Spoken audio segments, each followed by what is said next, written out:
तो अब हम लोग बात करने वाले हैं डेटा को अपडेट करने के बारे में।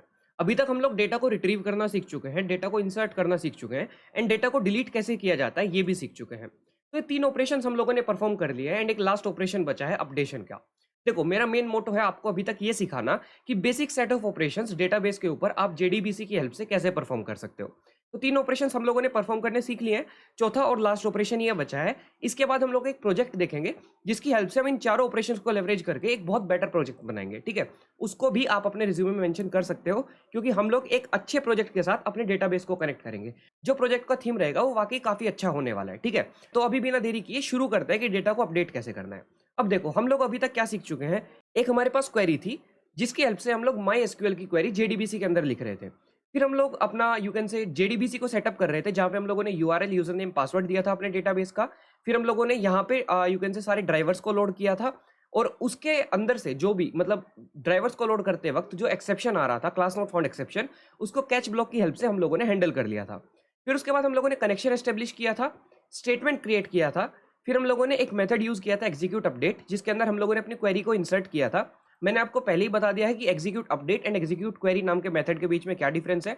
अगर आपको डेटा रिट्रीव करना है तो आपको एग्जीक्यूट क्वेरी लगाना पड़ेगा, और अगर आपको डेटा इंसर्ट, अपडेट या डिलीट करना है तो आपको एग्जीक्यूट अपडेट मेथड यूज करना पड़ेगा। ठीक है, जब आप इंसर्ट, अपडेट, डिलीट करते हो तो आपका डेटा नहीं आ रहा होता है, आपको सिर्फ एक यू कैन से एक लाइन आ रही होती है कि कितने रोज अफेक्ट हुए हैं। ठीक है, आपको ये पता चल रहा होता है, एक इंटीजर वैल्यू आ रही होती है कि कितने रोज अफेक्ट हुए हैं आपके टेबल के अंदर या आपके डेटाबेस के अंदर।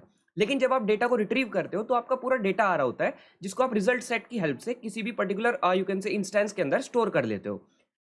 तो यहाँ पे हम लोग डेटा को यू कैन से अपडेट कर रहे हैं, तो यहाँ पे हम लोग रिजल्ट सेट का इंस्टेंस क्रिएट करने के बजाय हम लोगों ने एक इंट वेरिएबल बनाया है, इंट टाइप का एक वेरिएबल बनाया है रोज अफेक्टेड नाम का।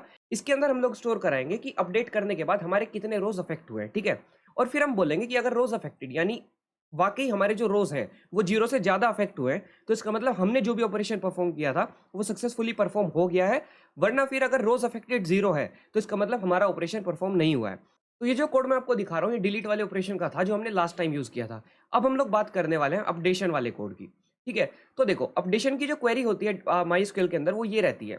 इसका मैं आपको एक बार मतलब समझा देता हूँ, देन फिर हम लोग सीधा चलते हैं अपने जेडीबीसी के अंदर। तो यहाँ पे हमें क्या करना है, हम लोगों को लिखना है अपडेट। फिर हमें किस पर्टिकुलर टेबल के अंदर अपडेट करना है उसका नाम, जिस भी टेबल में अपडेट करना है। फिर हमें जो वैल्यू को अपडेट करना है वो वैल्यूज यहाँ पे डालनी है। मान के चलो हमें किसी भी चीज को किसी दूसरी वैल्यू से चेंज करना है, तो वो हम लोग यहाँ पे डाल सकते हैं। और वेयर कीवर्ड का यूज करके हम लोग स्पेसिफाई कर सकते हैं कि किस रिकॉर्ड के अंदर हमें अपडेट करना है।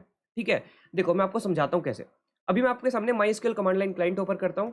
My SQL command line client, ये मैंने ओपन किया। यहाँ पे हम लोग पासवर्ड एंटर करते हैं। ठीक है, मैं यूज करता हूँ माई डेटाबेस।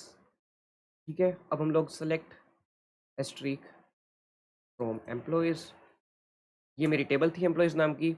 एंड यहाँ पे देखो हमारे पास दो आईडीज हैं 1 और 2। हमारे पास दो एंट्रीज हैं कुणाल और हेमंत नाम की, और इनके पर्टिकुलर जॉब टाइटल और इनकी सैलरी है। ठीक है, अब मैं चाहता हूँ कि हेमंत का जो जॉब टाइटल है वो हो जाए फुल स्टैक डेवलपर, और उसकी सैलरी हो जाए हमारी 70,000। ठीक है, तो मैं कैसे कर सकता हूँ, देखो, एक तो यहाँ पे मेरे को जो फील्ड्स चेंज करने हैं वो चेंज करने हैं जॉब टाइटल और सैलरी। ठीक है, अब मैं इनको लोकेट कैसे करूंगा, इनको लोकेट करने के मेरे पास दो तरीके हैं। या तो मैं बोल दूं कि भाई जिस भी पर्टिकुलर रिकॉर्ड का नाम हेमंत है उसका आप जॉब टाइटल सेट कर दो फुल स्टैक डेवलपर पे, और सैलरी सेट कर दो आप 80,000 पे या 70,000 पे, जो भी। ठीक है, लेकिन हमारे पास मल्टीपल नाम का यू कैन से पर्सन हो सकते हैं, हमारे पास मल्टीपल रिकॉर्ड्स हो सकते हैं हेमंत नाम के।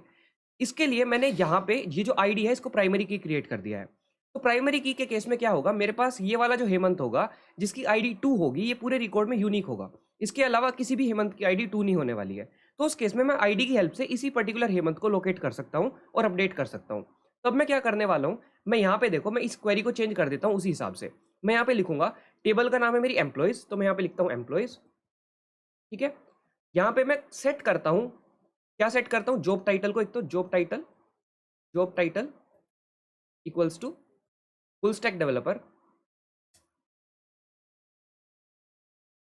ठीक है, एंड यहाँ पे मैं सैलरी को सेट करता हूँ, मैं 70,000.0। ठीक है, ये हो गया। और इसके बाद जहाँ पर वेयर, यहाँ पे हम लोग यूज करते हैं अपनी प्राइमरी की का, आईडी इक्वल्स टू हेमंत की आईडी क्या है, हेमंत की आईडी है हमारी 2। ठीक है, ओके। अब देखो, हम लोगों ने बोला एम्प्लॉइज नाम के टेबल को अपडेट करो, जहां पर आईडी 2 है, वेयर आईडी इक्वल्स टू 2, और वहां पर हम लोगों को अपडेट करना है जॉब टाइटल को फुल स्टैक डेवलपर से चेंज कर देना, यानी सेट कर देना है जॉब टाइटल को फुल स्टैक डेवलपर, और सैलरी को कर देना है 70,000। ठीक है, इसको एक बार यहां से कॉपी करते हैं, चलते हैं अपने जेडीबीसी कोड के अंदर। यहाँ पर जो हमारी क्वेरी नाम का जो वेरिएबल है, इसको हम लोग करते हैं इससे रिप्लेस। ठीक है, ये हो गया। और इसके बाद हम लोग क्या करते हैं, इसके बाद हम लोग इस क्वेरी को रन करते हैं, और यहाँ पर हम लोग चेंज कर देते हैं इसको अपडेशन सक्सेसफुल से, अपडेशन सक्सेसफुल, और यहाँ पर हम लोग बोलते हैं, या फिर अपडेट कर देते हैं इसको, अपडेट सक्सेसफुल और अपडेट फेल्ड। ठीक है, रन करते हैं इसको एक बार।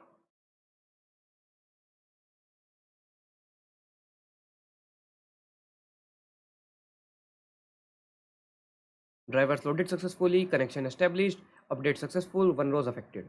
अब देखो इसको एक बार यहाँ पे प्रिंट करके देख लेते हैं, इसको एक बार यहाँ पे प्रिंट कर लेते हैं। सेलेक्ट स्ट्रिक फ्रॉम एम्प्लॉयज, देखो हेमंत पहले था डेवऑप्स इंजीनियर, यहाँ पे देखो सैलरी थी 65,000, लेकिन अब हेमंत जो है वो जॉब टाइटल उसका फुल स्टैक डेवलपर हो गया है और सैलरी 70,000 हो गई है। तो ऐसे आप लोग अपडेट ऑपरेशन परफॉर्म कर सकते हो अपने डेटाबेस के अंदर, अपनी टेबल के अंदर, या फिर टेबल के ऊपर जेडीबीसी की हेल्प से। ठीक है, तो ये था हमारा आज का वीडियो, जिसके अंदर हम लोगों ने अपडेट करना सीखा डेटा को जेडीबीसी की हेल्प से। नेक्स्ट वीडियो हमारा काफी इंपॉर्टेंट होने वाला है। अगर आप लोगों ने 4 वीडियो नहीं भी देखे हैं, पहले तो मैं रिकमेंड करूंगा कि प्लीज आप इन 4 वीडियो को देख लीजिए, आपको एक बेसिक आइडिया हो जाएगा कि कैसे हम लोग कोड को लिख रहे हैं और कैसे ऑपरेशंस को परफॉर्म कर रहे हैं। लेकिन अगर नहीं भी देखे हैं तो आप नेक्स्ट वीडियो को प्लीज चेकआउट कीजिए, क्योंकि उससे आपको सारे जितने भी करंट ऑपरेशंस है, बेसिक सेट ऑफ जो ऑपरेशंस है, वो परफॉर्म करना आ जाएगा, और आपको एक यू कैन से प्रोजेक्ट भी मिल जाएगा अपने सीवी में मेंशन करने के लिए। ठीक है, तो ये था हमारा आज का वीडियो अच्छा लगा तो लाइक कीजिए, चैनल को सब्सक्राइब कीजिए, एंड बने रहिए हमारे साथ ऐसे इन्फॉर्मेटिव वीडियोस के लिए। Thank you so much.